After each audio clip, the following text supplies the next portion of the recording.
Welcome to Desilicious Kitchen.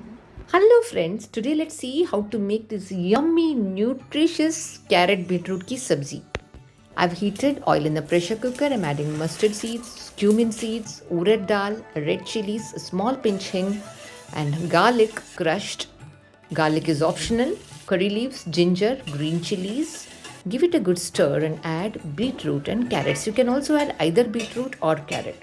Stir on a high flame for 3 minutes and turmeric powder, red chili powder, salt, and 1 cup sprout. You can add any sprout. I've added moth bean. And add only 1/4 cup water. Don't add too much water and allow 1 or 2 whistles.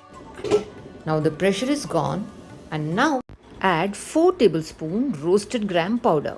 It enhances both taste and nutrition as it is loaded with protein and fiber. And freshly grated coconut and stir for a minute. Switch off the flame and add lemon juice. Lemon juice is not just for taste but it also helps absorb the iron in the vegetables. So easy to make and so yummy. Try it out. If you like this video, press the like button, subscribe if you haven't, and do leave a comment and let us know how we did.